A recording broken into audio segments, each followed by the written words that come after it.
Tema 3. El empleador y sus poderes y la descentralización productiva. Primera parte, concepto laboral del empresario, de grupo de empresas y de centro del trabajo. Apartado 1, concepto laboral del empresario. Subapartado 1, la noción refleja de empleador, los poderes empresariales y la problemática atribución de la condición de empresario.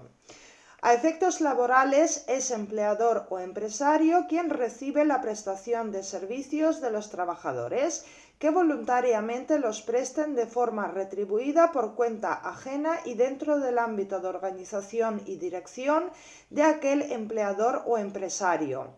El ordenamiento jurídico laboral atribuye la condición de empleador o empresario a quien emplee a trabajadores que libremente presten sus servicios de forma retribuida por cuenta y dependencia ajena.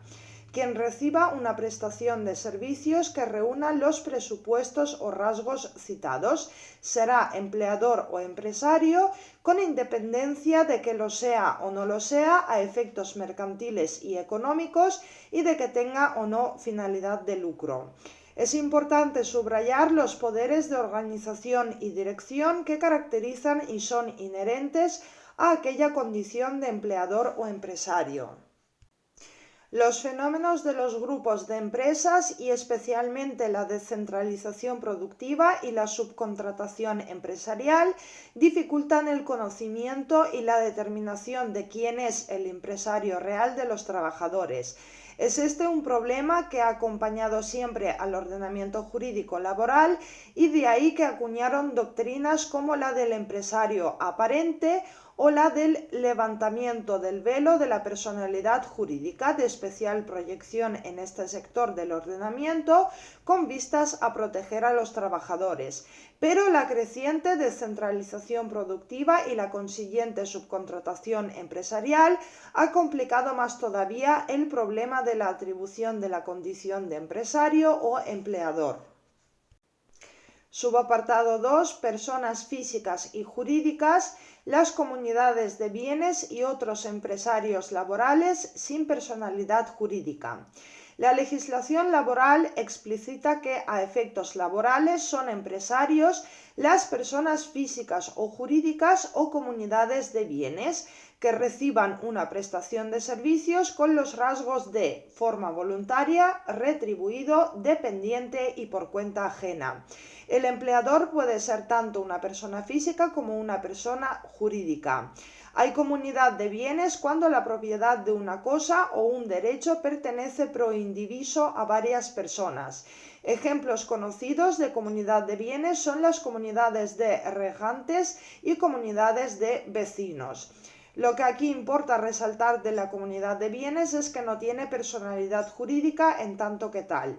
Otros supuestos de entes sin personalidad jurídica son las agrupaciones de empresas y las uniones temporales de empresa, que son las UTEs, que se caracterizan precisamente, además de su temporalidad, por carecer de personalidad jurídica, y por otra parte las agrupaciones de interés económico y finalmente la herencia yacente. Apartado 2. Grupos de empresas a efectos laborales. Las empresas se integran y forman parte de manera creciente de grupos empresariales. Como son las empresas las que tienen personalidad jurídica y no el grupo, se plantea el problema de los supuestos en los que la atribución de la condición de empresario de los trabajadores y responsabilidades derivadas de dicha condición se asigna a más de una empresa del grupo e incluso a todas las empresas del grupo y no solo a la empresa que formalmente ha contratado al trabajador. No existe una precisa y completa definición legal de grupo de empresas a efectos laborales, porque el grupo es una forma societaria mercantil, lo que lleva a que las normas laborales remitan a la noción de grupo de empresas del artículo 42 del Código de Comercio. Este precepto contempla los grupos de sociedades llamadas verticales con sociedad dominante y no los horizontales en los que no aparece esa sociedad dominante. Los grupos de subordinación, que son las verticales, son los predominantes y tienen una estructura jerarquizada al tener la mencionada sociedad dominante que controla o dirige.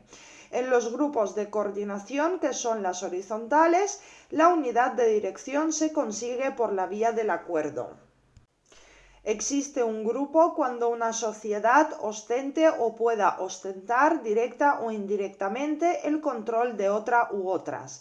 En particular, se presume que existe control cuando una sociedad que se califica como dominante se encuentra en relación con otra sociedad que se califica como dependiente en alguna de las siguientes situaciones. A. Posee la mayoría de los derechos de voto. B. Tiene la facultad de nombrar o destituir a la mayoría de los miembros del órgano de administración. C. Pueda disponer, en virtud de acuerdo celebrado con terceros, de la mayoría de los derechos de voto.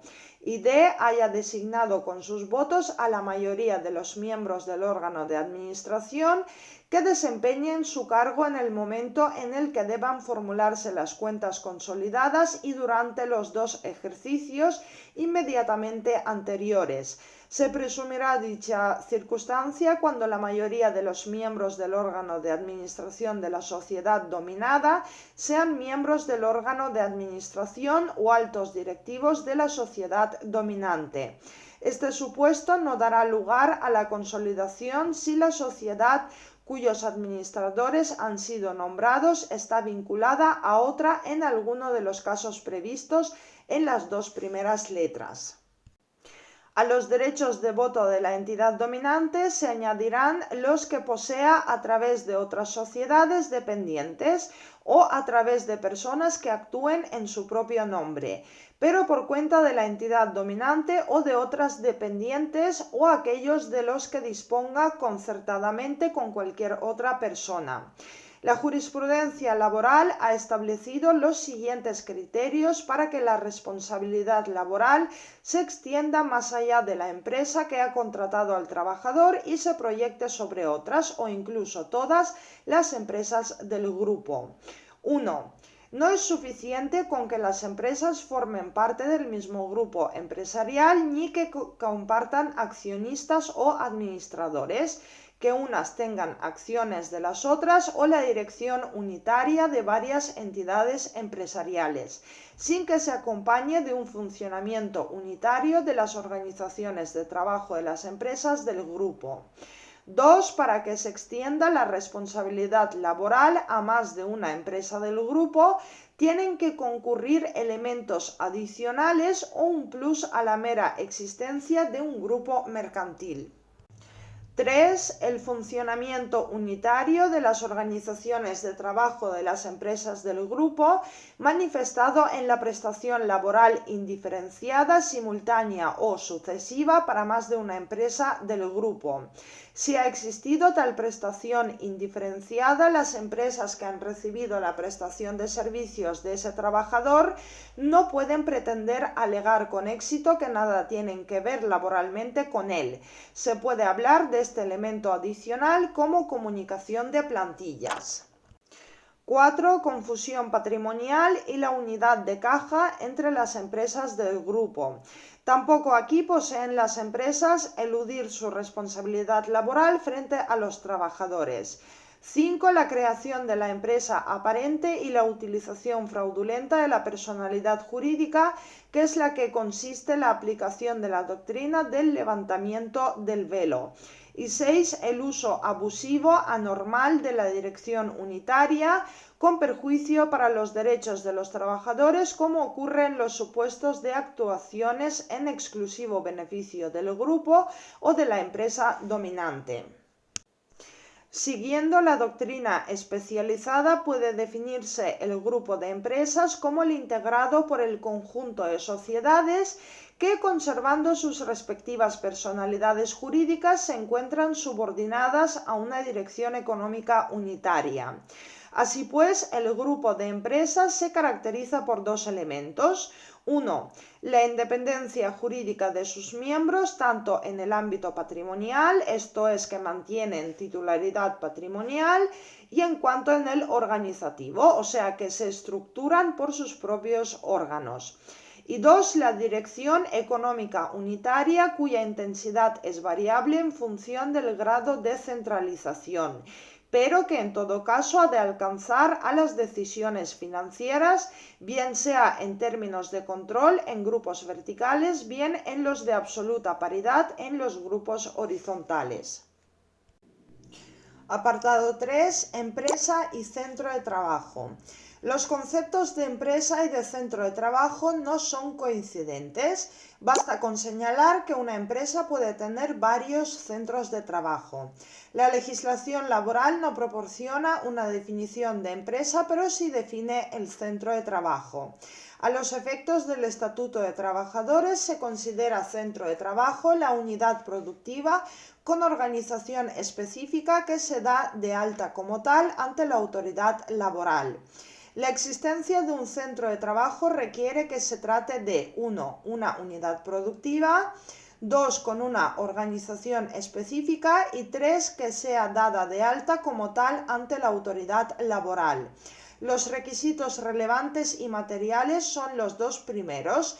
El tercero es formal y depende de una decisión empresarial, por lo que la ausencia de alta no determina la inexistencia de centro de trabajo si se acredita una unidad productiva con organización específica. La apertura de un centro de trabajo no requiere autorización administrativa, sino que basta con una comunicación previa o dentro de los 30 días siguientes de dicha apertura a la correspondiente autoridad laboral. La noción y la existencia de un centro de trabajo tiene relevantes consecuencias jurídico-laborales. Baste mencionar que los delegados de personal y los comités de empresa son representantes electivos de centros de trabajo y no de la empresa, siendo los comités intercentros los que lo son de la empresa en conjunto. También son representaciones de centro de trabajo las secciones sindicales. Asimismo, pueden haber convenios colectivos de centro de trabajo. El concepto de lugar de trabajo es distinto y más amplio que el concepto de centro de trabajo. Por lo demás, el concepto de centro de trabajo no es necesariamente el mismo a todos los efectos.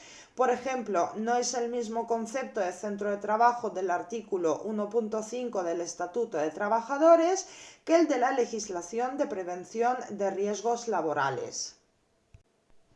Segunda parte, los poderes empresariales de dirección, movilidad funcional, control y disciplinario. Apartado 1. Fundamento, contenido y límites de los poderes empresariales. Los poderes empresariales en el seno de la relación laboral encuentran su fundamento último en la libertad de empresa reconocida en la Constitución española. Los poderes empresariales son los de organización, dirección y disciplinario. Los poderes de organización y dirección empresariales incluyen el llamado ius variandi, básicamente consistente en el poder del empleador de encomendar al trabajador funciones distintas a las realizadas hasta ese momento, siempre dentro del marco de la prestación debida que está limitada por la pertenencia al grupo profesional. El ius variandi se reconoce en el artículo 39 del Estatuto de Trabajadores y el poder disciplinario empresarial en el artículo 58. Estos poderes empresariales, en consecuencia de la libertad de empresa constitucionalmente garantizada, revelan la desigualdad y la distinta posición de los sujetos trabajador y empleador en la propia y especial relación jurídica que los vincula, que es de dependencia o subordinación de uno respecto del otro. La atribución al empresario de los poderes de organización y dirección pone de manifiesto que el ordenamiento laboral, aun compensador e igualador de las desigualdades entre empresario y trabajador, también tutela y protege la posición y los intereses empresariales, lo que desmiente parcialmente su pretendido carácter unidireccional, supuestamente encaminado de forma exclusiva a proteger a los trabajadores. En todo caso, los poderes empresariales son poderes que se hallan limitados por los derechos de los trabajadores y alcanzan hasta donde llegan estos últimos derechos. Seguramente la expresión legal de ejercicio regular del poder de dirección quiere expresar la idea de que el poder de dirección es un poder limitado, de forma que cabe un ejercicio regular que se contrapone a un inadmisible ejercicio irregular. El gobierno corporativo introduce de forma creciente obligaciones de información, no solo de contenido empresarial o económico, y no solo para los trabajadores y sus representantes, sino especialmente en el caso de las empresas cotizadas para la sociedad en general, los mercados o los órganos de supervisión. Un ejemplo, entre otros, puede ser la obligación de suministrar información no financiera y diversidad. En las cuestiones sociales y relativas al personal, la información facilitada en el Estado puede hacer referencia a las medidas adoptadas para garantizar la igualdad de género, la aplicación de convenios fundamentales de la Organización Internacional del Trabajo, las condiciones de trabajo, el diálogo social, el respeto del derecho de los trabajadores a ser informados y consultados, el respeto de los derechos sindicales, la salud y la seguridad en el trabajo. Apartado 2. Poder de organización y dirección. En el ejercicio regular de su poder de dirección, el empresario puede dictar órdenes e instrucciones que pueden ser generales o particulares. El poder y la decisión empresarial tienen incluso un margen en la determinación unilateral de las condiciones de trabajo en el espacio no regulado ni ocupado por las fuentes y vías por antonomasia de fijación de aquellas condiciones, normas legales, convenios colectivos y contrato de trabajo.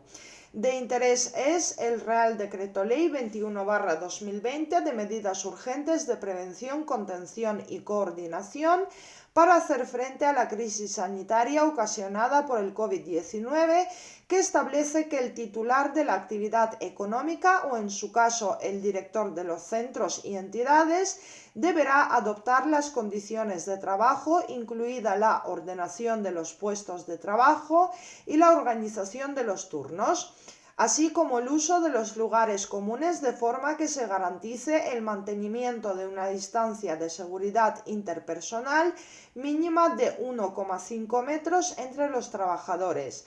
Cuando ello no sea posible, deberá proporcionarse a los trabajadores equipos de protección adecuados al nivel de riesgo. Apartado 3. La movilidad funcional o ius variandi. Subapartado 1. Ius variandi. Distinto del poder de dirección, pero estrechamente relacionado con él, es el llamado ius variandi empresarial. Básicamente consiste en el poder del empleador de encomendar al trabajador funciones distintas a las realizadas hasta ese momento, siempre dentro del marco de la prestación debida, prestación que está limitada con carácter general por la pertenencia al grupo profesional. Establece el artículo 22.4 del Estatuto de Trabajadores que, por acuerdo entre el trabajador y el empresario, se asignará al trabajador un grupo profesional y se establecerá como contenido de la prestación laboral, objeto del contrato de trabajo, la realización de todas las funciones correspondientes al grupo profesional asignado o solamente de alguna de ellas. Cuando se acuerde la polivalencia funcional o la realización de funciones propias de más de un grupo, la equiparación se realizará en virtud de las funciones que se desempeñen durante mayor tiempo. Se entiende que el jus variandi solo permite exceder los límites de la prestación debida por el trabajador en los términos del artículo 39 del Estatuto del Trabajador. El entendimiento del jus variandi que aquí se predica se identifica con la llamada movilidad funcional sin que abarque la modificación sustancial de condiciones de trabajo. Subapartado 2. Movilidad funcional dentro del grupo profesional. La movilidad funcional es libre dentro de los límites del grupo profesional.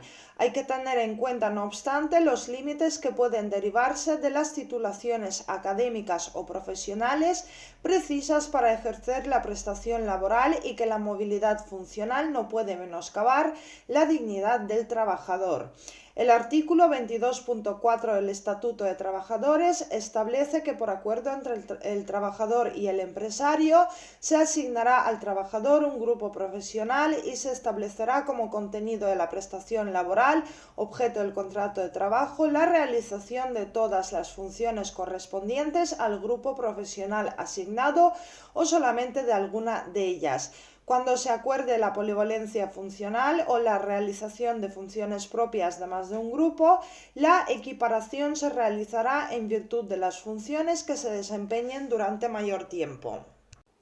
Por su parte, el artículo 39 establece que la movilidad funcional en la empresa se efectuará de acuerdo a las titulaciones académicas o profesionales precisas para ejercer la prestación laboral y con respeto a la dignidad del trabajador.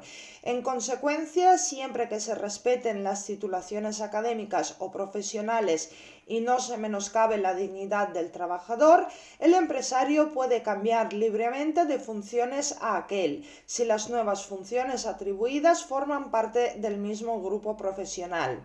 Se entiende por grupo profesional el que agrupa unitariamente las aptitudes profesionales, titulaciones y contenido general de la prestación, pudiendo incluir tanto distintas tareas, funciones, especialidades profesionales o responsabilidades asignadas al trabajador. El contenido de la prestación laboral objeto del contrato suele hacerse normalmente mediante la asignación al trabajador de un grupo profesional, estableciéndose como contenido de la prestación laboral la realización de todas las funciones correspondientes al grupo profesional asignado o solamente de alguna de ellas. Son así normalmente las funciones y tareas incluidas en el grupo las que delimitan la prestación debida por el trabajador, y si ha sido por la vía simplificada de la asignación al grupo profesional, como se ha establecido el contenido de la prestación laboral objeto del contrato, la movilidad decidida por el empresario es libre siempre que no rebase los contornos del grupo profesional. Incluso si la prestación laboral se hubiera acordado por trabajador y empresario con carácter general, ello por sí solo no impedirá la movilidad funcional intragrupo profesional, si bien pueden plantear algún problema que el acuerdo se refiera solo a algunas funciones del grupo. La movilidad funcional dentro del grupo profesional puede ser indefinida en el tiempo. Por lo demás, una cosa es que la movilidad funcional sea en principio libre dentro de las fronteras del grupo profesional y otra bien distinta es que la movilidad pueda realizarse de forma arbitraria, contraria a la buena fe o vulnerando los derechos fundamentales. Si se aporta un principio de prueba o un indicio de que la movilidad puede haber lesionado un derecho fundamental, el poder empresarial, en principio no causal, deviene causal en el sentido de que estará lejos de ser suficiente para despejar el indicio de la alegación de que trata de un poder no causal, siendo indispensable acreditar una causa que permita deducir la ausencia de vulneración del derecho fundamental aducido. La pertenencia al grupo profesional no es el único límite que tiene la movilidad funcional. Adicionalmente, el trabajador tiene que tener las titulaciones académicas o profesionales precisas para ejercer la prestación laboral que el empresario pretende encomendar al trabajador. Las funciones asignadas al trabajador pueden legalmente requerir que aquel posea una determinada titulación académica o profesional. Si no la tiene, no se le pueden encomendar dichas funciones y ni siquiera percibir la retribución correspondiente. Subapartado 3. Movilidad funcional ascendente y descendente fuera del grupo profesional. La movilidad funcional para la realización de funciones, tanto superiores como inferiores, no correspondientes al grupo profesional, solo es posible si existen razones técnicas o de organización que la justifiquen y por el tiempo imprescindible para su atención. El empresario debe comunicar su decisión y las razones de esta a los representantes de los trabajadores. Se exigen así dos requisitos. En primer lugar, la concurrencia de causas técnicas o de organización. No son causas habilitantes las económicas ni las productivas. En segundo lugar, la realización de funciones no correspondientes al grupo profesional puede durar únicamente el tiempo imprescindible para atender las causas técnicas u organizativas habilitantes. Si la movilidad funcional es descendente, esto es, supone la encomienda de funciones inferiores no correspondientes al grupo profesional, el trabajador tiene derecho a mantener su retribución de origen. En caso de que por movilidad funcional se realicen funciones superiores a las del grupo profesional, son igualmente exigibles los requisitos generales, técnicas y organizativas, así como temporales por el tiempo imprescindible. Pero adicionalmente y en primer lugar, el trabajador tiene derecho a la retribución correspondiente a las funciones que efectivamente realice. En segundo término, la realización de funciones superiores durante unos determinados periodos temporales da derecho al trabajador a reclamar el ascenso si a ello no obsta lo dispuesto en el convenio colectivo, o en todo caso la cobertura de la vacante correspondiente a las funciones por él realizadas. Si como consecuencia de la movilidad funcional se realizan funciones superiores a las del grupo profesional por un periodo superior a 6 meses durante un año o a 8 meses durante 2 años, el trabajador puede reclamar el ascenso si a ello no obsta lo dispuesto en el convenio o en todo caso la cobertura de la vacante correspondiente a las funciones por él realizadas, conforme a las reglas en materia de ascensos aplicables en la empresa, sin perjuicio de reclamar la diferencia salarial correspondiente. Ambas acciones, reclamación del ascenso y la diferencia salarial, son acumulables. Contra la negativa de la empresa y previo informe de los representantes de los trabajadores, el trabajador puede reclamar ante la jurisdicción social. Subapartado 4. Límites comunes. Además de las titulaciones académicas o profesionales precisas para ejercer la prestación laboral, también la movilidad funcional se ha de efectuar con respeto a la dignidad del trabajador. Con carácter general, la retribución del trabajador ha de ser la correspondiente a las funciones que efectivamente realice, salvo en el caso de encomienda de funciones inferiores en los que se mantiene la retribución de origen.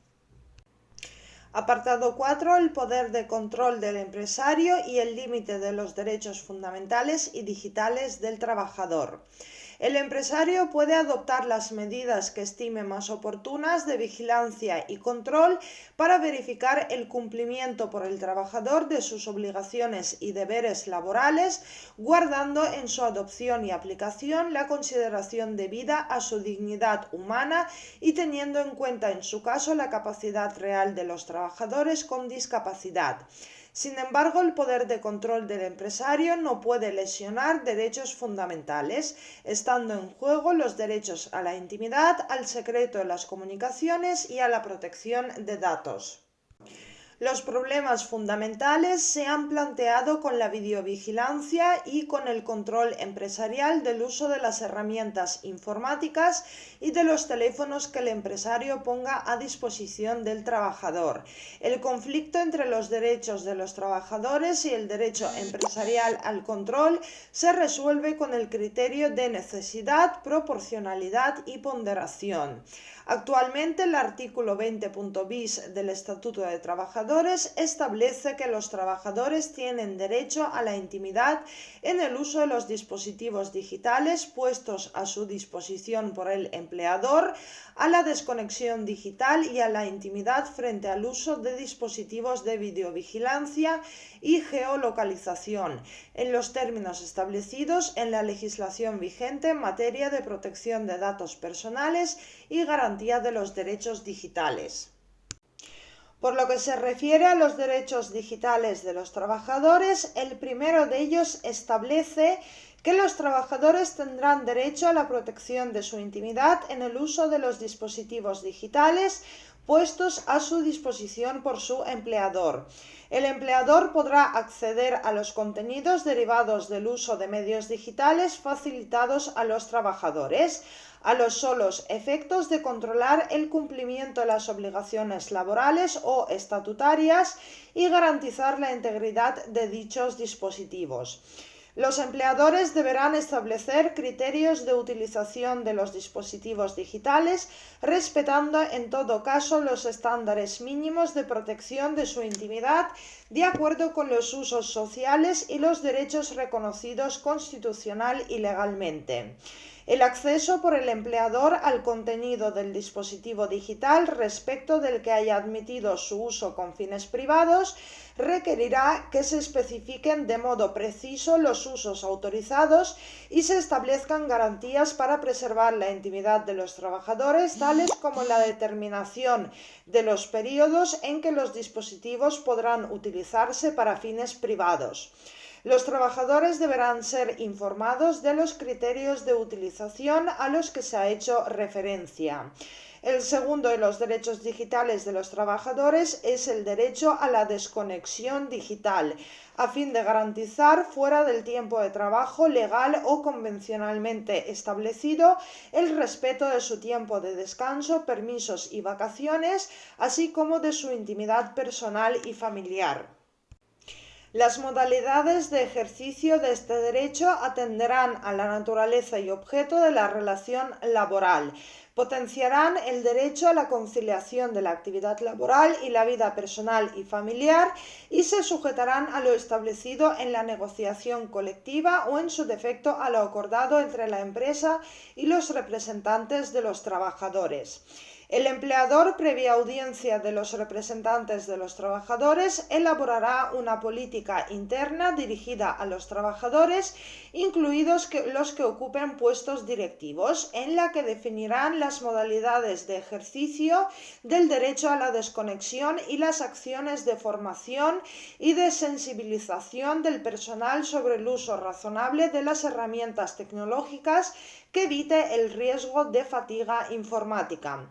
En particular, se preservará el derecho a la desconexión digital en los supuestos de realización total o parcial del trabajo a distancia, así como en el domicilio del empleado vinculado al uso con fines laborales de herramientas tecnológicas.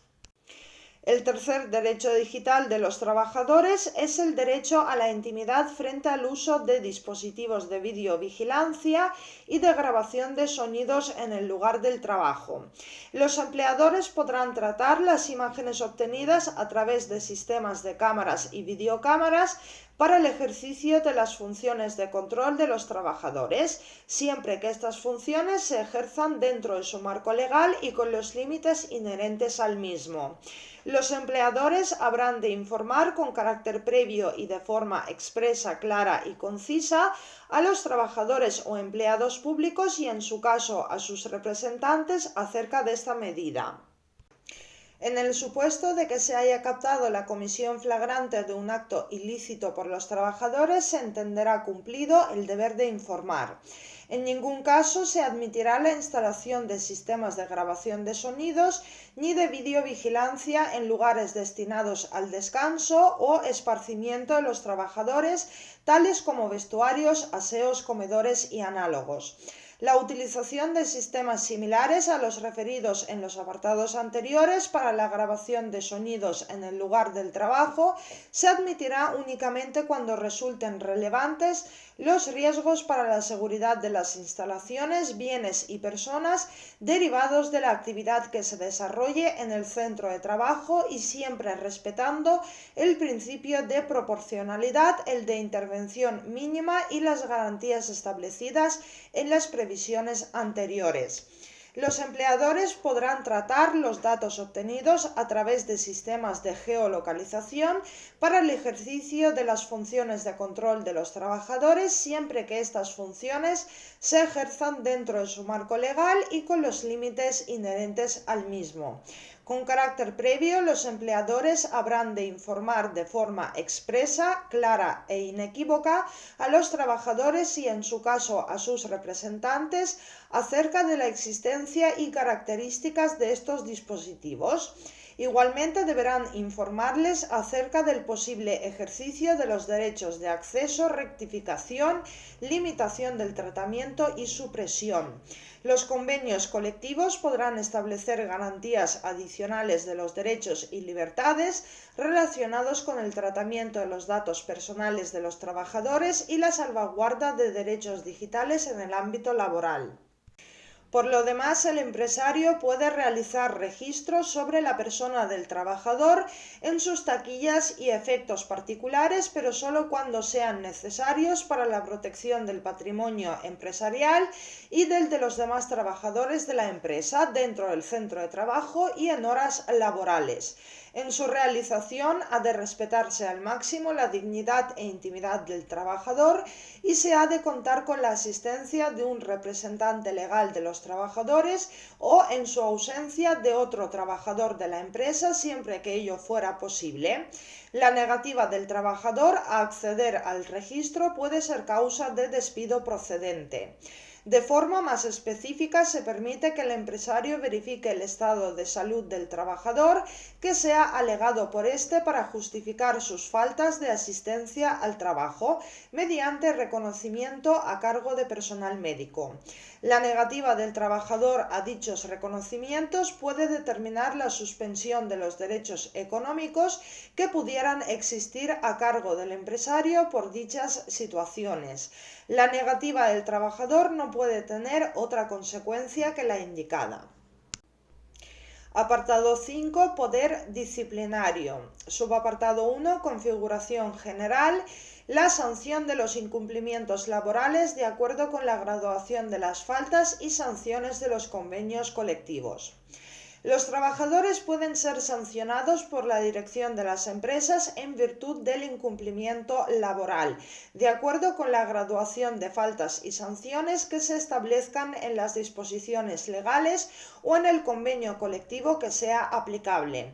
Para que el trabajador pueda ser sancionado, 1. Tiene que haber incurrido en un incumplimiento laboral.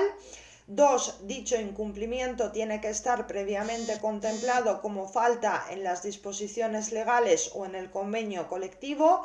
Y 3. La sanción tiene igualmente que estar previamente recogida en las disposiciones legales o convenio. Son los convenios colectivos los que contienen la graduación de faltas y sanciones. No hay en la actualidad disposiciones legales que contengan dicha graduación, salvo en alguna relación laboral especial, como la de los abogados en despachos profesionales. Una excepción es el personal laboral de las administraciones públicas. Por lo general, las faltas se clasifican en leves, graves y muy graves, correspondiendo a ellas sanciones distintas. Las faltas leves suelen sancionarse con amonestaciones verbales o escritas y reducidas suspensiones de empleo y sueldo. Las graves con suspensión de empleo y sueldo, imposibilidad de ascender y con cambios de puesto de trabajo. y las muy graves con suspensión de empleo y sueldo de larga duración, imposibilidad de ascender durante un mayor periodo, traslados y despido. La suspensión de empleo y sueldo por razones disciplinarias es una de las causas legalmente previstas de suspensión del contrato de trabajo. Subapartado 2. Las sanciones prohibidas. No se pueden imponer sanciones que consistan en la reducción de la duración de las vacaciones u otra minoración de los derechos al descanso del trabajador o multa de haber. La sanción será nula si es de las legalmente prohibidas. Tampoco se puede sancionar dos veces la misma falta. Cabe la suspensión cautelar de empleo sin que ello signifique sanción alguna ni vulneración de la prohibición del non bis in idem para facilitar la investigación de los hechos. Subapartado 3. Requisitos formales de la sanción. La sanción de las faltas graves y muy graves requiere comunicación escrita al trabajador, haciendo constar la fecha y los hechos que la motivan. Si se trata de un representante legal de los trabajadores o de un delegado sindical, la sanción por faltas graves o muy graves requiere de la apertura de un expediente contradictorio en el que serán oídos, aparte del interesado, el comité de empresa o restantes delegados del personal. Si el representante legal o sindical de los trabajadores impugna la sanción, la empresa ha de aportar al juicio el expediente contradictorio. Algunos convenios colectivos extienden la exigencia de expediente contradictorio a todos los trabajadores. De ahí que ante cualquier sanción por falta grave o muy grave de cualquier trabajador sea imprescindible constatar con carácter previo si el convenio exige o no el expediente contradictorio. Los delegados sindicales tienen derecho a ser oídos previamente a que sean sancionados los afiliados al sindicato.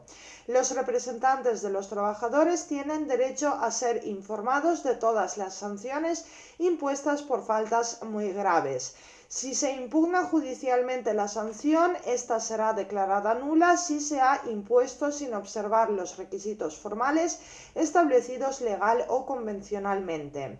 Serán nulas igualmente las sanciones impuestas a los representantes legales de los trabajadores o a los delegados sindicales por faltas graves o muy graves sin la previa audiencia de los restantes integrantes de la representación a que el trabajador perteneciera, así como a los trabajadores afiliados a un sindicato sin dar audiencia a los delegados sindicales. Subapartado 4. La impugnación de las sanciones, carga de la prueba, tolerancia empresarial, calificación judicial y el imposible derecho a la igualdad en la ilegalidad. La sanción es inmediatamente ejecutiva. La valoración de las faltas y las correspondientes sanciones son siempre revisables por el orden jurisdiccional social. Si se impugna la sanción, el trabajador tiene que presentar su demanda en el plazo de 20 días hábiles siguientes. La demanda tiene que ir precedida de la conciliación previa. Corresponde al empresario probar la realidad de los hechos imputados al trabajador y su entidad, sin que puedan ser admitidos otros motivos de oposición a la demanda que los alegados en su momento para justificar la sanción. La sentencia judicial confirmará la sanción cuando se haya acreditado el cumplimiento de las exigencias de forma y la realidad del incumplimiento imputado al trabajador, así como su entidad valorada según la graduación de faltas y sanciones previstas en el convenio colectivo aplicable o, en su caso, en las correspondientes disposiciones legales. La sentencia revocará totalmente la sanción cuando no haya sido probada la realidad de los hechos imputados al trabajador o estos no sean constitutivos de falta. La sentencia revocará la sanción en parte cuando la falta cometida no haya sido adecuadamente calificada. En este caso, el juez podrá autorizar la imposición de una sanción adecuada a la gravedad de la falta. Si el juez coincide con la calificación efectuada por la empresa, habrá de declarar que la sanción es adecuada y no cabe que se rectifique la impuesta. No es ajustado a derecho que el juez de instancia mantenga la calificación de falta muy grave y revoque en parte la sanción impuesta, autorizando al empresario a imponer una sanción diferente adecuada a la gravedad de la falta. Tal revocación parcial solo procede en aquellos casos en los que la falta no hubiese sido adecuadamente calificada. La sentencia declarará nula la sanción si hubiese sido impuesta sin observar los requisitos formales establecidos legal o convencionalmente, o cuando estos presenten defectos de tal gravedad que no permitan alcanzar la finalidad para la que fueron requeridos. Serán nulas las sanciones impuestas a los representantes legales de los trabajadores o a los delegados sindicales por faltas graves o muy graves, sin la previa audiencia de los restantes integrantes de la representación a que el trabajador perteneciera, así como a los trabajadores afiliados a un sindicato, sin dar audiencia a los delegados sindicales. También será nula la sanción cuando consista en alguna de las legalmente prohibidas o no esté tipificada en las disposiciones legales o en el convenio colectivo aplicable. Contra las sentencias dictadas en los procesos de impugnación de sanciones no cabe recurso alguno, salvo en los casos de sanciones por faltas muy graves apreciadas judicialmente. Son recurribles en suplicación las sentencias sobre sanciones si en la demanda se alegara vulneración de derechos fundamentales o se denunciara un grave defecto procedimental. Subapartado 5. La prescripción de las faltas de los trabajadores. Las faltas leves de los trabajadores prescriben a los 10 días, las graves a los 20 días y las muy graves a los 60 días a partir de la fecha en que la empresa tuvo conocimiento de su comisión, pues se trata de la llamada prescripción corta. Y en todo caso a los 6 meses de haberse cometido en caso de prescripción larga. Los días son naturales y la prescripción no es apreciable de oficio. El EBEP establece unos plazos de prescripción mucho más amplios para el personal laboral de las administraciones públicas. La fecha de inicio de la prescripción no es aquella en que la empresa tiene un conocimiento superficial o genérico de la falta, sino que dependiendo de la naturaleza de los hechos, cuando alcance un conocimiento pleno, cabal y exacto de dichos hechos. Tercera parte, la responsabilidad del empresario por actos del trabajador. Apartado 1. Responsabilidad civil del empresario por actos de sus empleados. El empresario responde de los daños y perjuicios que en el desarrollo de su relación laboral y en el ejercicio de sus funciones las acciones u omisiones de sus empleados causen a terceros. Lo son igualmente los dueños o directores de un establecimiento o empresa respecto de los perjuicios causados por sus dependientes en el servicio de los ramos en que los tuvieran empleados o con ocasión de sus funciones. Es una responsabilidad directa de la empresa que emplea al trabajador causante del daño. Apartado 2. Responsabilidad civil del empresario derivada del delito o falta de su empleado. Los empresarios responden subsidiariamente, no de forma directa, de la responsabilidad civil derivada de los delitos o faltas de los trabajadores que causen perjuicios a la víctima. Al ser responsable subsidiaria, la empresa solo responde civilmente en caso de insolvencia del trabajador penalmente responsable. Cuarta parte, descentralización productiva, contratas y subcontratas. Apartado 1. Configuración general y convenio colectivo de aplicación. En ejercicio de su libertad constitucionalmente amparada, la empresa puede decidir realizar por sí sola o con sus propios medios y trabajadores toda su actividad o, por el contrario, contratar o subcontratar con otras empresas parte de su actividad de forma que aquellas empleen sus medios y sus propios trabajadores en la actividad encomendada. La empresa que contrata o subcontrata se denomina empresa principal y la empresa con la que se realiza la contratación o la subcontratación se denomina empresa contratista o subcontratista.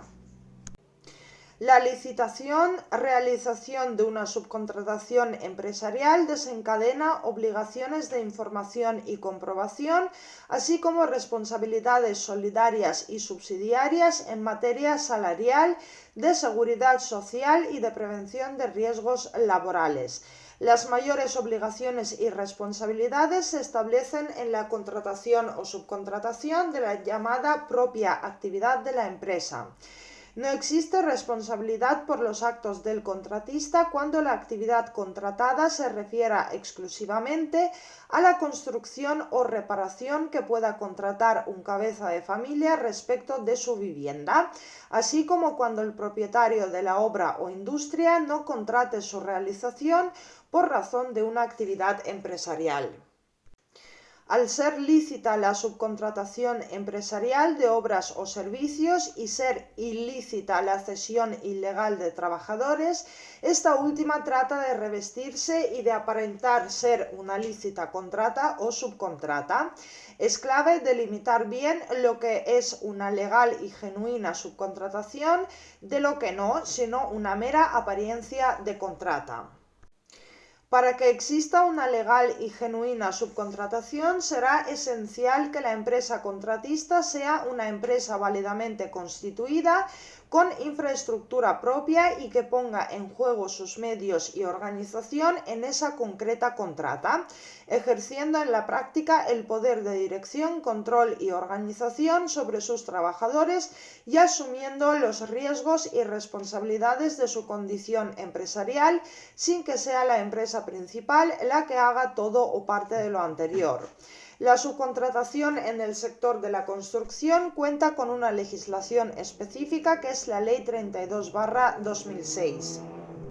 El Real Decreto Ley 32/2021 de medidas urgentes para la reforma laboral, la garantía de la estabilidad en el empleo y la transformación del mercado de trabajo ha introducido un nuevo apartado en el artículo 42 del Estatuto de Trabajadores con la siguiente previsión.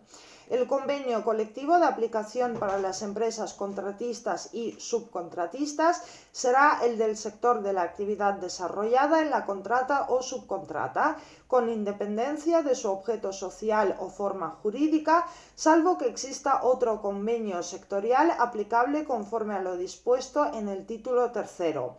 No obstante, cuando la empresa contratista o subcontratista cuente con un convenio propio, se aplicará este en los términos del artículo 84 del Estatuto de Trabajadores. En consecuencia, conforme al artículo 42.6, el convenio colectivo que las empresas contratistas o subcontratistas deberán aplicar a sus trabajadores empleados en la contrata o subcontrata es en principio el sectorial aplicable a la actividad desarrollada en la contrata o subcontrata, con independencia del objeto social o forma jurídica de aquellas empresas contratistas o subcontratistas. Pero esta previsión tiene dos excepciones que, si se dan, excluyen la aplicación del convenio colectivo del sector de la actividad desarrollada en la contrata o subcontrata. 1. Que exista otro convenio sectorial aplicable conforme a lo dispuesto en el título tercero del Estatuto de Trabajadores. Y 2. Se excluye la aplicación del convenio sectorial si la empresa contratista y subcontratista cuenta con un convenio propio. En tal caso, este convenio de empresa propio se aplicará en los términos del artículo 84 del Estatuto de Trabajadores. El artículo 84.2 establece la prioridad aplicativa del convenio de empresa frente al sectorial en determinadas materias. Pero tras el Real Decreto Ley 32/2021, el convenio de empresa no tiene ya prioridad aplicativa respecto de la cuantía del salario base y de los complementos salariales, incluidos los vinculados a la situación y resultados de la empresa. Quiere ello decir que aunque la empresa contratista o subcontratista cuente con un convenio propio, ello no podrá excluir la aplicación del convenio sectorial que resulte aplicable en materia salarial. El convenio colectivo de la empresa contratista o subcontratista solo tendrá prioridad aplicativa en las materias previstas en la redacción vigente, que ya no incluye la materia salarial. Apartado 2. Concepto de propia actividad. La mayoría de las obligaciones de comprobación e información, así como las responsabilidades solidarias, se establecen únicamente para el supuesto de que la empresa contrate o subcontrate obras o servicios correspondientes a su propia actividad. Para definir lo que sea propia actividad de la empresa principal, la jurisprudencia ha acabado optando por el criterio de ciclo productivo de esa empresa y no por la actividad indispensable de la citada empresa principal. Conforme con el ciclo productivo, es propia actividad de la empresa principal todo lo que se incorpora al producto que fabrica o al servicio que presta, pero no todo lo que hace falta para realizar su actividad, lo que le es indispensable. Aunque la terminología tenga algún margen de ambigüedad, el criterio de ciclo productivo es más restrictivo e incluye menos actividades que el criterio de lo indispensable. Conforme al criterio de ciclo productivo, solo son propias actividades de la empresa principal las actividades inherentes a ese ciclo productivo, porque forman parte del mismo y son necesarias y se integran en el producto fabricado o en el resultado servicio realizado. Por el contrario, conforme al criterio de lo indispensable, además de las anteriores, serían propia actividad de la empresa principal actividades como la limpieza o la seguridad, que son ciertamente indispensables para toda empresa, pero que solo forman parte del ciclo productivo y son inherentes a las empresas de limpieza o seguridad, pero no a las demás empresas.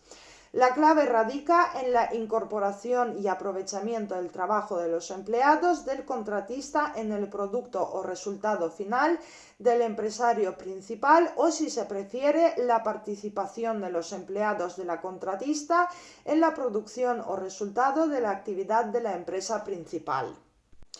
Afirma la sentencia del Tribunal Supremo de 2016 que la actividad de comercialización del servicio de telefonía es, atendiendo al servicio de que se trata y las circunstancias en las cuales se desarrolla el mercado de ese servicio, inherente y absolutamente indispensable para la realización de la actividad de la empresa de telefonía, toda vez que la actividad de telefonía no es como la actividad de fabricación de productos acabados, que se pueden fabricar aún no existiendo compradores en el momento de la fabricación, sin perjuicio de iniciar su comercialización cuando esté fabricado o incluso de poder acumular stocks, sino que la actividad depende de la existencia de un número suficiente de clientes que mantengan la operativa necesaria para la prestación del servicio.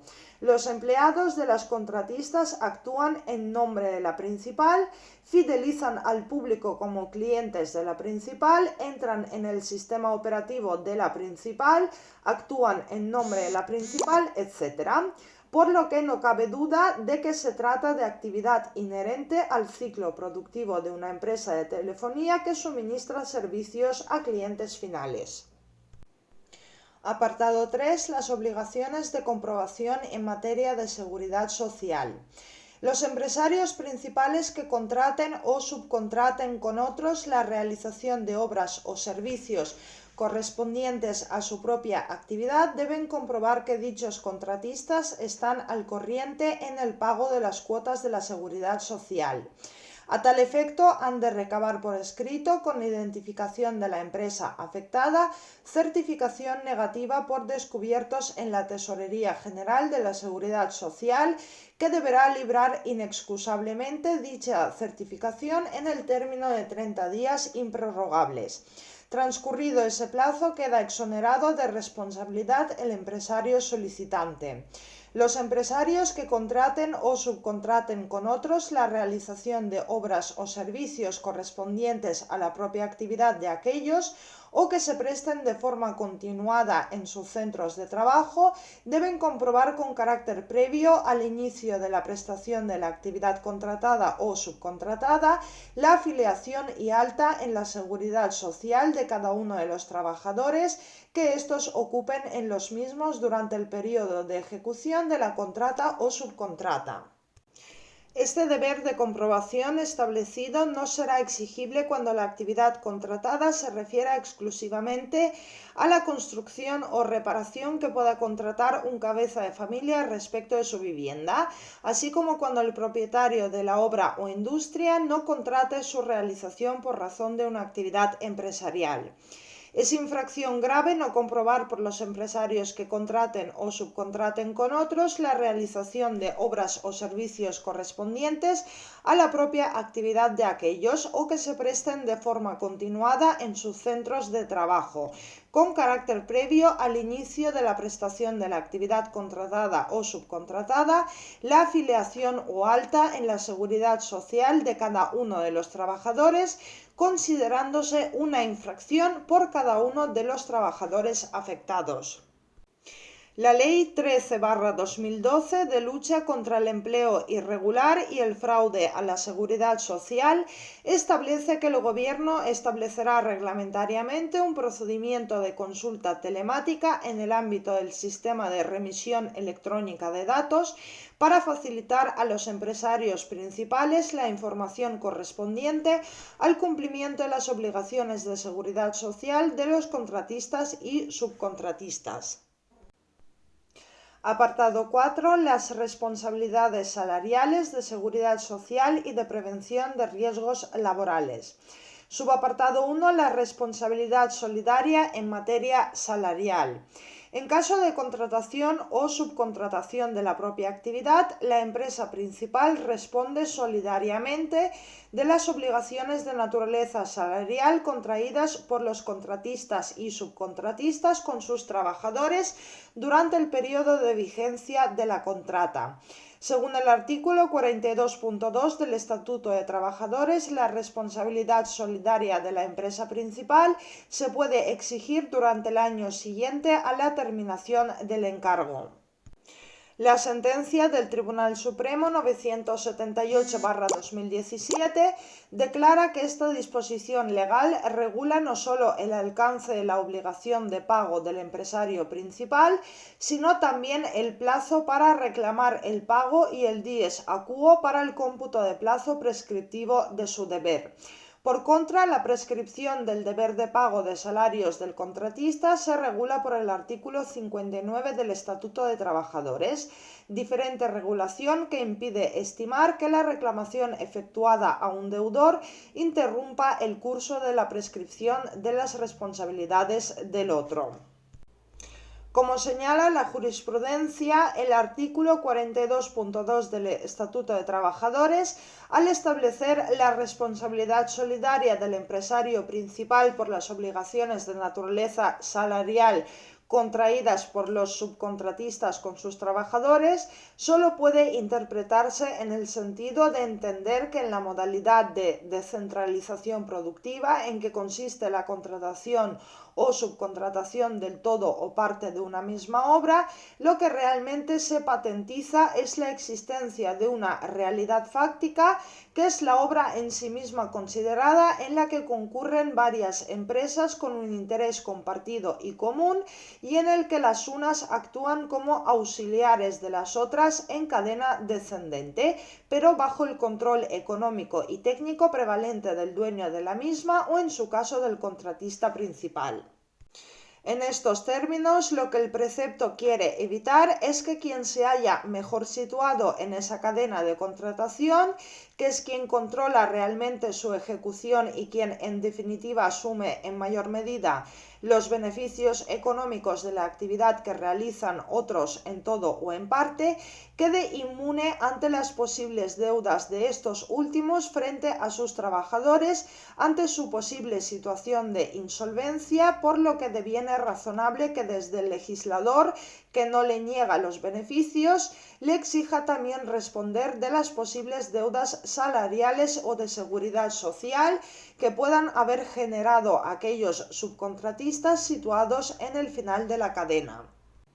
En definitiva, se entiende que el artículo 42 del Estatuto de Trabajadores constituye un reflejo mal traducido para el caso que contempla del principio de derecho según el cual quien está en condiciones de obtener un beneficio debe de estar también dispuesto a responder de los perjuicios que puedan derivar del mismo y que fue esta en definitiva la intención del legislador, aunque éste a la hora de redactar el precepto no tuviera realmente en cuenta más que la figura del empresario principal y la de los subcontratistas, dentro donde deben entenderse incluidos todos los situados en la cadena de contratación. Las obligaciones sobre las que se establece la responsabilidad solidaria de la empresa principal son únicamente las salariales. Quedan fuera de esa responsabilidad solidaria las obligaciones extrasalariales como las indemnizaciones por extinción del contrato de trabajo y los salarios de tramitación. Subapartado 2. La responsabilidad solidaria y subsidiaria en materia de seguridad social.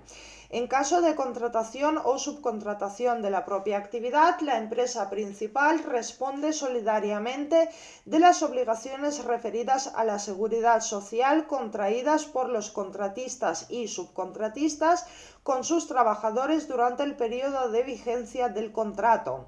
En caso de que la contratación o subcontratación no sea de la propia actividad, la empresa principal responde subsidiariamente las obligaciones referidas a la seguridad social contraídas por los contratistas y subcontratistas con sus trabajadores durante el periodo de vigencia de la contrata. La responsabilidad se refiere tanto a cotizaciones como a prestaciones de seguridad social, pero la responsabilidad no alcanza a las mejoras de seguridad social. Subapartado 3. Régimen común de las responsabilidades salariales y de seguridad social. La responsabilidad solidaria de la empresa principal se proyecta únicamente sobre los trabajadores de la empresa contratista adscritos a la contrata y solo durante el tiempo de duración de dicha contrata, sin extenderse a todos los trabajadores de la empresa contratista. La responsabilidad solidaria de la empresa principal se puede exigir durante el año siguiente a la terminación del encargo, en caso de obligaciones de naturaleza salarial, y de 3 años en caso de obligaciones de naturaleza no salarial. No hay responsabilidad por los actos del contratista cuando la actividad contratada se refiera exclusivamente a la construcción o reparación que pueda contratar el titular de un hogar respecto de su vivienda, así como cuando el propietario de la obra o industria no contrate su realización por razón de una actividad empresarial. El empresario principal responde solidariamente no solo de las deudas del contratista, sino también de las deudas del subcontratista. Existe así responsabilidad solidaria en cadena. Habida cuenta de las responsabilidades solidarias que en materia salarial y de seguridad social rehacen sobre la empresa principal, es lícita y compatible con la exigente legislación de protección de datos, la entrega por la empresa contratista o subcontratista a la empresa principal de los documentos de cotización a la seguridad social y de las nóminas de los trabajadores ocupados por la contrata o subcontrata. La cesión de datos debe referirse únicamente a los trabajadores ocupados por la contrata o subcontrata y no a cualesquiera otros trabajadores de la empresa contratista o subcontratista. Por lo demás, la empresa contratista o subcontratista debe informar de la cesión de sus datos a los trabajadores afectados. Subapartado 4. La responsabilidad en materia de prevención de riesgos laborales. La legislación de prevención de riesgos laborales establece importantes obligaciones de coordinación de actividades empresariales. Si en un mismo centro de trabajo desarrollan actividades trabajadores de 2 o más empresas, estas deben cooperar en la aplicación de la normativa sobre prevención de riesgos laborales, estableciendo a tal fin los medios de coordinación que sean necesarios en cuanto a la protección y prevención de riesgos laborales y la información sobre los mismos a sus respectivos trabajadores. Por su parte, el empresario titular del centro del trabajo ha de adoptar las medidas necesarias para que aquellos otros empresarios que desarrollen actividades en su centro de trabajo reciban la información y las instrucciones adecuadas en relación con los riesgos existentes en el centro de trabajo y con las medidas de protección y prevención correspondientes, así como sobre las medidas de emergencia a aplicar para su traslado a sus respectivos trabajadores. Finalmente, las empresas que contraten o subcontraten con otras la realización de obras o servicios correspondientes a la propia actividad de aquellas y que se desarrollen en sus propios centros de trabajo deben vigilar el cumplimiento por dichos contratistas y subcontratistas de la normativa de prevención de riesgos laborales. La empresa principal responde solidariamente con los contratistas y subcontratistas conforme al artículo 24 de la Ley de Prevención de Riesgos Laborales durante el periodo de la contrata, de las obligaciones impuestas por dicha ley en relación con los trabajadores que aquellos ocupen en los centros de trabajo de la empresa principal, siempre que la infracción se haya producido en el centro de trabajo de dicho empresario principal. Habida cuenta de esa responsabilidad solidaria que recae sobre la empresa principal, es lícita y compatible con la exigente legislación de protección de datos la entrega por la empresa contratista o subcontratista a la empresa principal de la identidad y del DNI de los trabajadores ocupados por la contrata o subcontrata, al objeto de poder comprobar la presencia real y no de otros trabajadores en su centro de trabajo, así como el dato de si han recibido la formación, información y entrega de equipos de protección individual, así como de su condición de apto o no apto. La cesión de datos debe referirse únicamente a los trabajadores ocupados y no a cualesquiera otros trabajadores de la empresa contratista o subcontratista.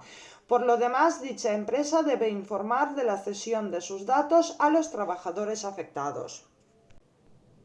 Apartado 5. Las obligaciones de información a los trabajadores, la compartición de centro de trabajo, carencia de representación y el derecho al uso del local sindical. Subapartado 1. Las obligaciones de información de la empresa principal y el libro registro.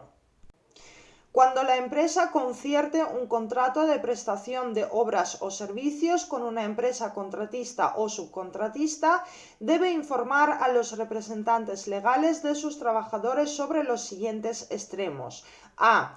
Nombre o razón social, domicilio y número de identificación fiscal de la empresa contratista o subcontratista. B. Objeto y duración de la contrata. C. Lugar de ejecución de la contrata. D. En su caso, número de trabajadores que serán ocupados por la contrata o subcontrata en el centro de trabajo de la empresa principal. Y por último, E. Medidas previstas para la coordinación de actividades desde el punto de vista de la prevención de riesgos laborales. Estas obligaciones de información lo son sin perjuicio del derecho que trimestralmente tiene el comité de la empresa principal de ser informado sobre las previsiones en materia de subcontratación. Cuando las empresas principal, contratista y subcontratista compartan de forma continuada un mismo centro de trabajo, la primera debe disponer de un libro registro en el que se refleje la información anterior respecto de todas las empresas citadas. Dicho libro ha de estar a disposición de los representantes legales de los trabajadores. Es infracción grave de la empresa principal no disponer del libro registro cuando ello comporte la ausencia de información a los representantes de los trabajadores. Subapartado 2. Las obligaciones de información de la empresa contratista. Las personas trabajadoras del contratista o subcontratistas deben ser informados por escrito por su empresa de la identidad de la empresa principal para la cual estén prestando servicios en cada momento. Dicha información debe facilitarse antes del inicio de la respectiva prestación de servicios y comprende el nombre o razón social del empresario principal, su domicilio social y su número de identificación fiscal. Asimismo, el contratista o subcontratista deben informar de la identidad de la empresa principal a la Tesorería General de la Seguridad Social en los términos que reglamentariamente se determinen. La empresa contratista o subcontratista debe informar a la representación legal de sus trabajadores antes del inicio de la contrata de la identidad de la empresa principal, esto es, el nombre o razón social, domicilio social y número de identificación fiscal, así como de los siguientes extremos: objeto y duración de la contrata, en su caso número de personas trabajadoras que serán ocupados por la contrata o subcontrata en el centro de trabajo de la empresa principal y las medidas previstas para la coordinación de actividades desde el punto de vista de la prevención de riesgos laborales. Subapartado 3. Compartición de centro de trabajo, carencia de representación y derecho al uso del local sindical. En el caso de que no tengan representación legal, las personas trabajadoras de las empresas contratistas y subcontratistas tienen derecho a formular a los representantes de los trabajadores de la empresa principal cuestiones relativas a las condiciones de ejecución de la actividad laboral mientras compartan centro de trabajo y carezcan de representación. La representación legal de las personas trabajadoras de la empresa principal y de las empresas contratistas y subcontratistas, cuando compartan de forma continuada centro de trabajo, pueden reunirse a efectos de coordinación entre ellos y en relación con las condiciones de ejecución de la actividad laboral. La representación legal de los trabajadores de las empresas contratistas y subcontratistas que compartan de forma continuada centro de trabajo podrán hacer uso del local de los representantes de los trabajadores de la empresa principal en los términos que acuerden con la empresa. Quinta parte, cesión ilegal. Apartado 1. Concepto y delimitación. La contratación de trabajadores para cederlos temporalmente a otra empresa solo puede efectuarse a través de empresas de trabajo temporal debidamente autorizadas. Cualquier otra cesión de trabajadores configura un supuesto de cesión ilegal. No obstante, para que exista cesión ilegal no es necesario que el personal se contrate ya inicialmente con la finalidad de ser cedido. Para que haya cesión basta que se produzca un fenómeno interpositorio en virtud del cual aparece en la posición contractual propia del empresario alguien que no tiene en realidad esa posición, es decir, quien se apropia efectivamente de los frutos del trabajo, dirige este y los retribuye. No es formalmente empresario porque su lugar está ocupado por un titular ficticio. Como la cesión de trabajadores, salvo que se haga por medio de una empresa de trabajo temporal, es ilegal, aquella cesión se trata de configurar y presentar como un supuesto legal de subcontratación.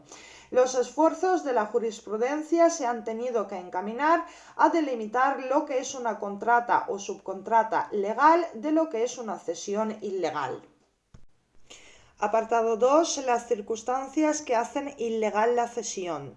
Desde la reforma del Estatuto de Trabajadores de 2006, la legislación vigente ha tratado de incorporar los criterios jurisprudenciales de delimitación de la cesión ilegal respecto de la subcontratación legal. Se entiende que se incurre en la cesión ilegal de trabajadores cuando se produzca alguna de las siguientes circunstancias. 1. Que el objeto de los contratos de servicios entre las empresas se limite a una mera puesta a disposición de los trabajadores de la empresa cedente a la empresa cesionaria. 2. Que la empresa cedente carezca de una actividad o de una organización propia y estable. 3. Que no cuente con los medios necesarios para el desarrollo de su actividad. O 4. Que no ejerza las funciones inherentes a su condición de empresario. La doctrina judicial ha recurrido a la aplicación ponderada de diversos criterios de valoración que no son excluyentes, sino complementarios, y que tienen un valor indicativo u orientador, pudiendo citarse entre ellos la justificación técnica de la contrata, la autonomía de su objeto, la aportación de medios de producción propios, el ejercicio de los poderes empresariales y la realidad empresarial del contratista, que se pone de manifiesto en relación con los datos de carácter económico. Pero esto no significa que solo en el caso de empresas aparentes sin patrimonio ni estructura productiva relevantes pueda darse la cesión. Como fenómeno interpositorio de carácter jurídico, la cesión puede actuar completamente al margen de la realidad o solvencia de las empresas, aunque en la práctica sea frecuente la utilización de testaferros que suelen carecer de esa realidad empresarial. La cesión puede tener lugar aun tratándose de dos empresas reales si el trabajador de la una trabaja permanentemente para la otra y bajo las órdenes de esta.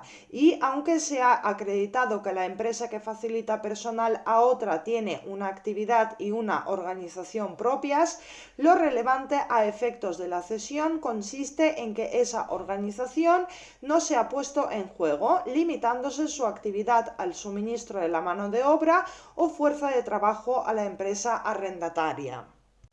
La actuación empresarial en el marco de la contrata es, por tanto, un elemento clave de calificación, aunque excepcionalmente el ejercicio formal del poder de dirección empresarial por el contratista no sea suficiente para eliminar la cesión si se llega a la conclusión de que aquel no es más que un delegado de la empresa principal. Apartado 3. Las responsabilidades de los empresarios, cedente y cesionario. Los empresarios, cedente y cesionario que incurran en cesión ilegal responden solidariamente de las obligaciones contraídas con los trabajadores y con la seguridad social, sin perjuicio de las demás responsabilidades, incluso penales, que procedan por la cesión. Apartado 4. El derecho a la fijeza en la empresa cedente o cesionaria. Los trabajadores sometidos a la cesión prohibida tienen derecho a adquirir la condición de fijos a su elección en la empresa cedente o cesionaria. Los derechos y obligaciones del trabajador en la empresa cesionaria serán los que correspondan en condiciones ordinarias a un trabajador que preste servicios en el mismo o equivalente puesto de trabajo, si bien la antigüedad se computará desde el inicio de la cesión ilegal. La jurisprudencia ha establecido los siguientes criterios. 1. La acción de fijeza electiva que el precepto reconoce al trabajador ilegalmente cedido con los derechos y obligaciones que precisa la norma ha de ejercitarse necesariamente mientras subsista la cesión, de modo que, concluida la cesión, no cabe el ejercicio de esa acción de fijeza, aunque aquella haya sido ilegal. Ahora bien, tanto para la obtención de la declaración de fijeza como para la acción de fijeza, la situación de cesión ha de estar vigente o subsistir lo que se entiende producido en el momento de la conciliación. No obstante, cuando el trabajador reclama su situación de fijeza, pero no tanto cuando existiendo la cesión se despide al trabajador, por lo que la cesión ya no está viva, acumulándose a la acción del despido a la de existencia de cesión ilegal. La cesión tiene que estar viva en el momento en el que se ejercita la acción, si lo que se persigue es la integración en una u otra empresa, pero no es preciso que persista la cesión si lo que se pretende afecta solo a la empresa para la que se prestan servicios. Debe ejecutarse una sentencia firme que declare la existencia de la cesión ilegal, aunque con anterioridad a que la sentencia fuera firme, la empleadora formal hubiera despedido al trabajador y hubiera también sentencia firme cuando los hechos de ambos procesos no son ajenos. Aceptar la inejecución dejaría sin efectos la sentencia y posibilita el fraude procesal. 2. Efectuada la opción, el trabajador tiene derecho a percibir la retribución aplicable a la empresa a la que se incorpora incluso durante el periodo anterior a la declaración judicial de la cesión, es decir, desde el inicio de la prestación de servicios, toda vez que la sentencia no tiene carácter constitutivo sino declarativo. Si el trabajador opta por integrarse en la cesionaria, no tiene derecho a la retribución superior que tenía en la cedente, sino a la que corresponda en la cesionaria a un trabajador de igual categoría y antigüedad. El plazo de prescripción para reclamar diferencias económicas por cesión ilegal de trabajadores no se interrumpe por la tramitación del procedimiento de cesión ilegal. Y 3. Si el trabajador opta por incorporarse a la administración, adquiere la condición de trabajador indefinido no fijo. Sexta parte, empresas de trabajo temporal. Apartado 1, concepto y autorización administrativa. Para atender sus necesidades temporales de contratación laboral, las empresas pueden contratar de forma directa con contratos de duración determinada a los trabajadores que necesitan o alternativamente recurrir a una empresa de trabajo temporal. En esta segunda opción, la empresa usuaria formaliza con la empresa de trabajo temporal un contrato de puesta a disposición a fin de que esta última empresa facilite a la primera al trabajador que necesita. El trabajador será contratado por la empresa de trabajo temporal, pero no para prestar servicios a su favor, sino para ser cedido a la empresa usuaria, que será quien reciba esa prestación de servicios. Se denomina empresa de trabajo temporal la actividad consistente en poner a disposición de otra empresa usuaria con carácter temporal trabajadores contratados por la empresa de trabajo temporal. Precisamente la contratación de trabajadores para cederlos temporalmente a otra empresa solo puede efectuarse a través de las empresas de trabajo temporal debidamente autorizadas. Las empresas de trabajo temporal pueden además actuar como agencias de colocación cuando cumplan los requisitos establecidos en la Ley 56/2003 de empleo. Asimismo, podrán desarrollar actividades de formación para la cualificación profesional conforme a la normativa específica de aplicación, así como de asesoramiento y consultoría de recursos humanos. En su relación tanto con los trabajadores como con las empresas clientes, las empresas de trabajo temporal deberán informar expresamente y en cada caso si su actuación lo es en la condición de empresa de trabajo temporal o en el ejercicio de cualquier otra de las actividades permitidas.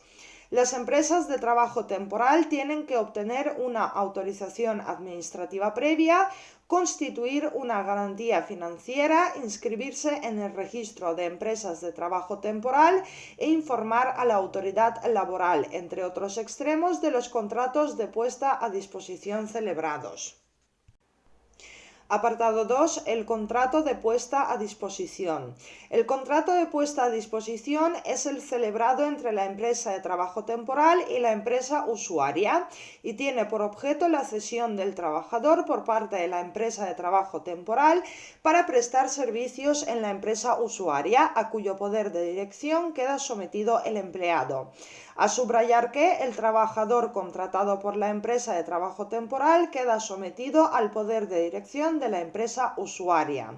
Pueden celebrarse contratos de puesta a disposición entre una empresa de trabajo temporal y una empresa usuaria en los mismos supuestos y bajo las mismas condiciones y requisitos en que la empresa usuaria podría celebrar un contrato de duración determinada conforme al artículo 15 del Estatuto de Trabajadores.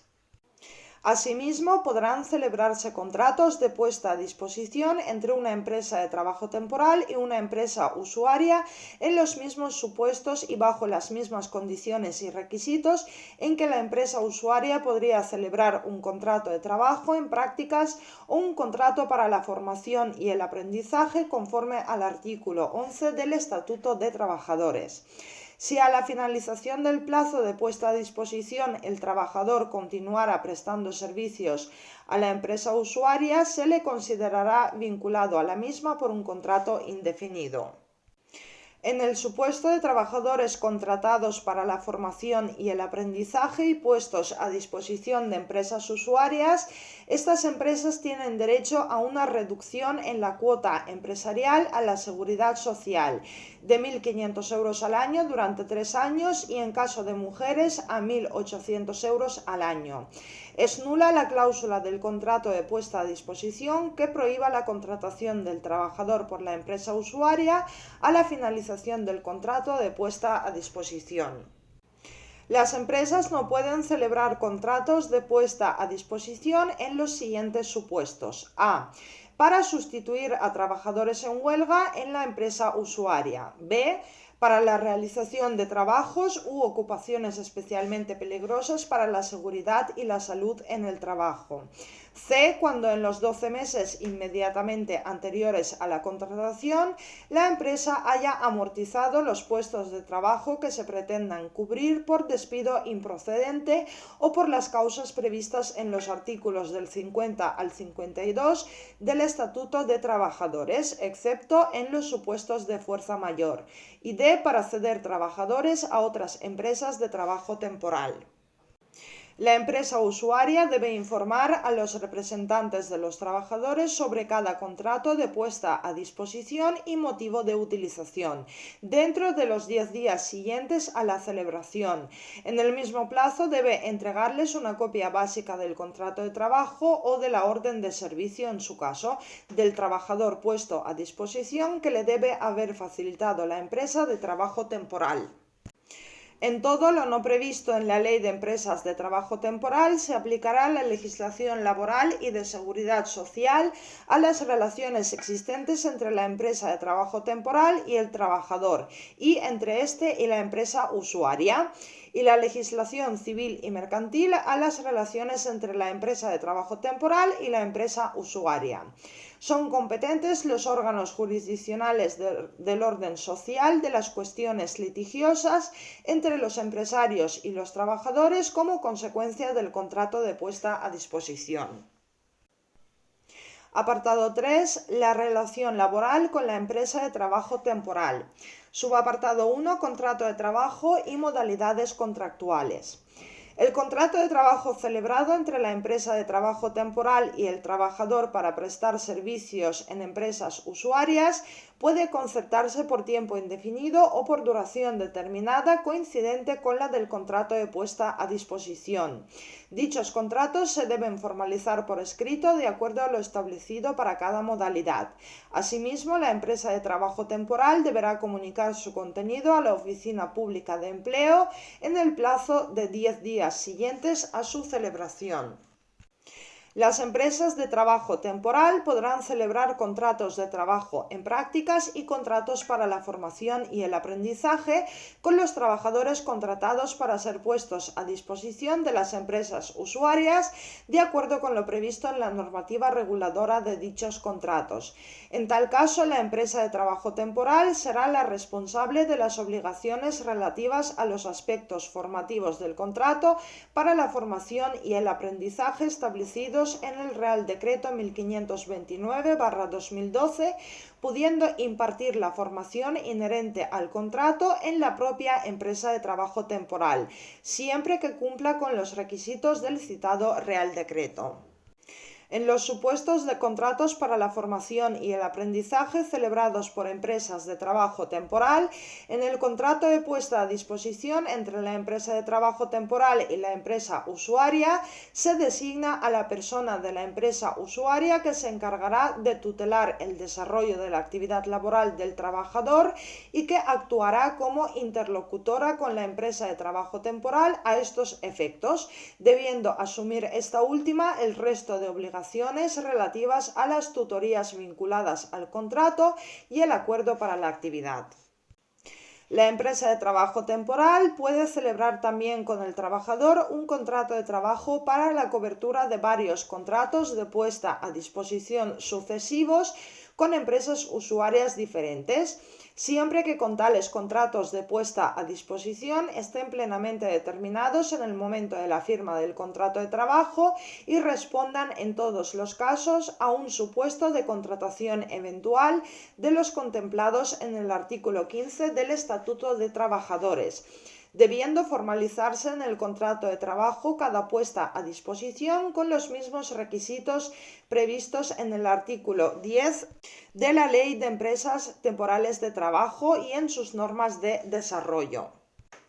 Igualmente, las empresas de trabajo temporal podrán celebrar contratos de carácter fijo discontinuo para la cobertura de contratos de puesta a disposición vinculados a necesidades temporales de diversas empresas usuarias, conforme al artículo 15 del Estatuto de Trabajadores, coincidiendo en este caso los periodos de inactividad con el plazo de espera entre dichos contratos.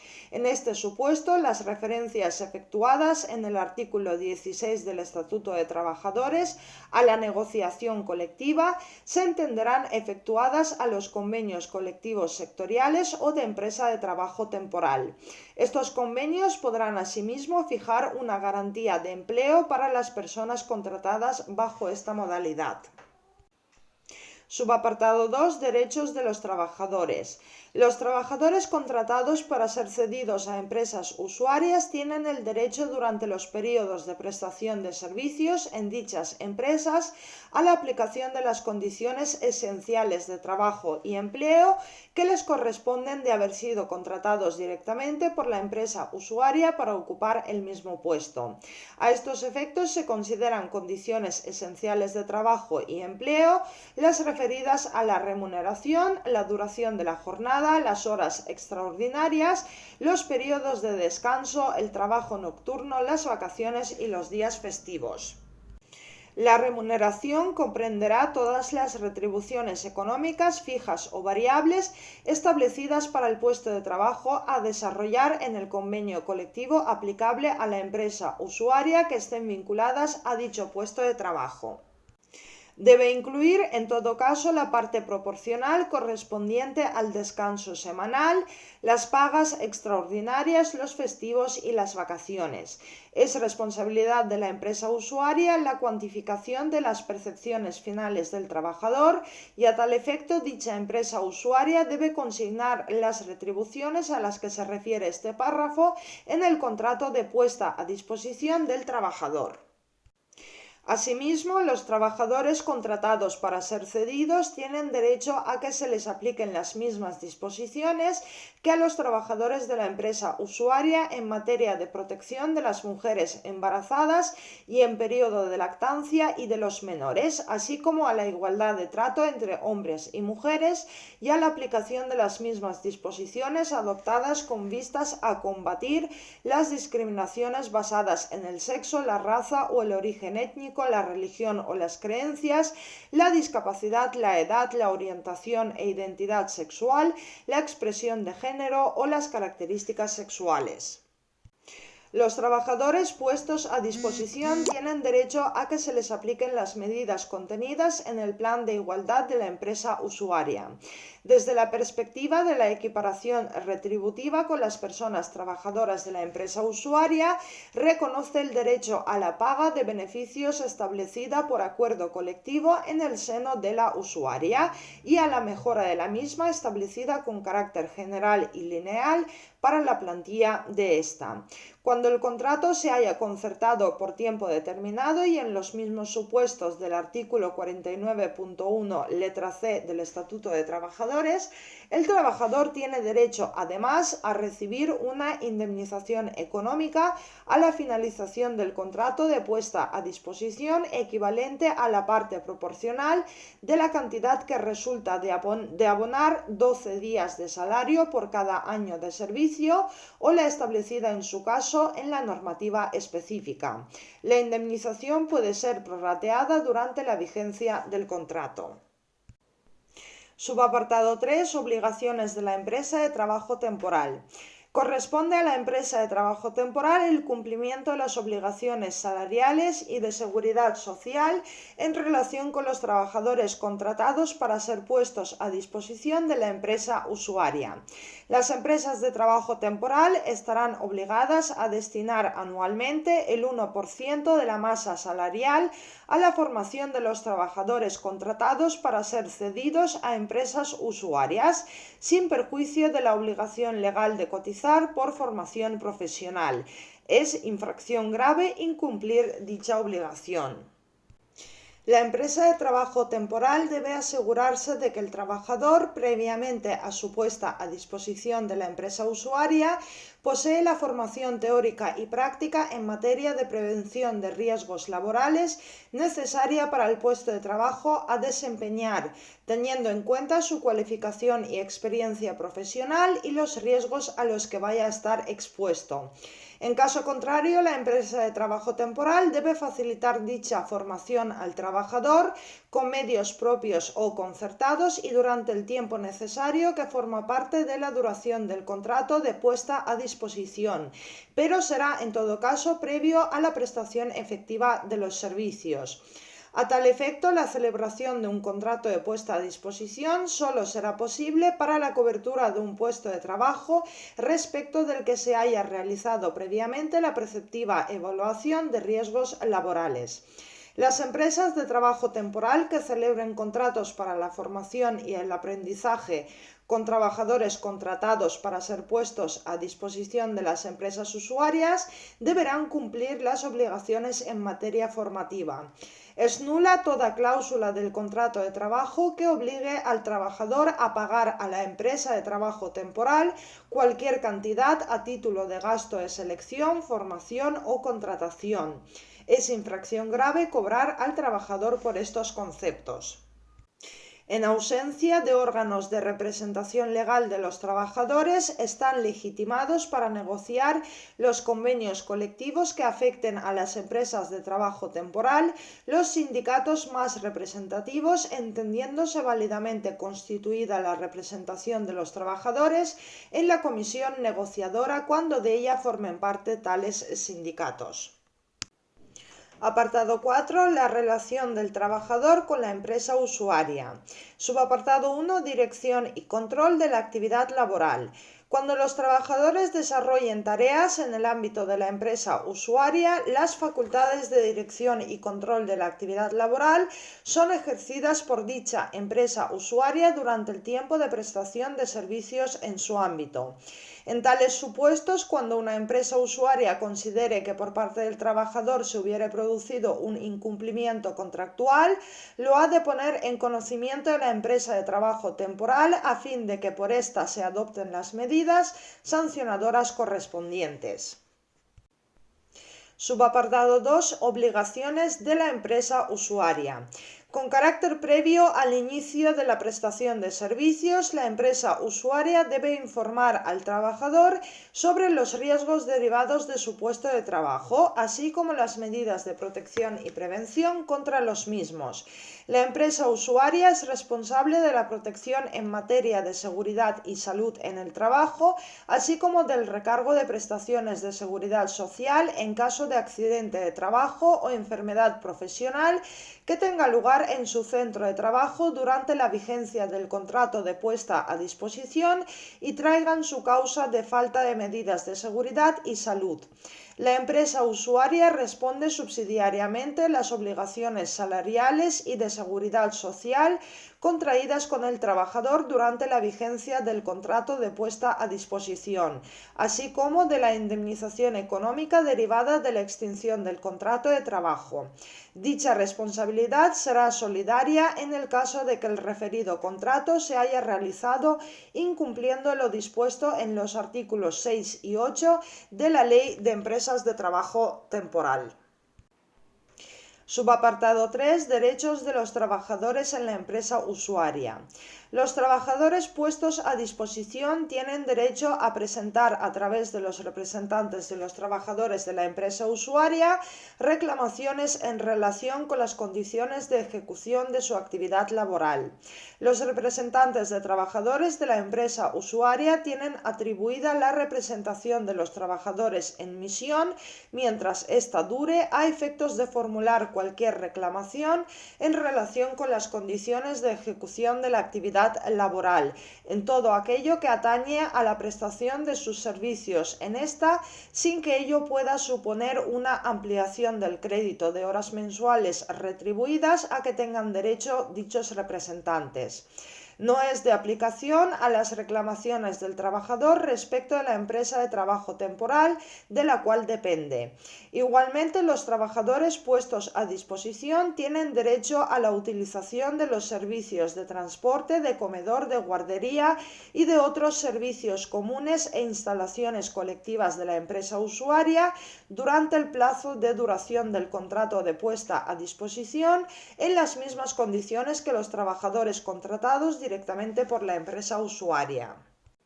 La empresa usuaria debe informar a los trabajadores cedidos por empresas de trabajo temporal sobre la existencia de puestos de trabajo vacantes a fin de garantizarles las mismas oportunidades de acceder a puestos permanentes que a los trabajadores contratados directamente por aquella.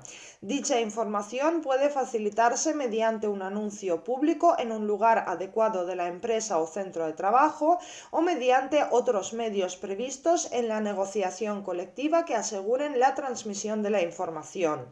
Mediante la negociación colectiva se adoptarán las medidas adecuadas para facilitar el acceso de los trabajadores cedidos por empresas de trabajo temporal a la formación disponible para los trabajadores de las empresas usuarias. Terminamos el tema con el apartado 5, Centros Portuarios de Empleo.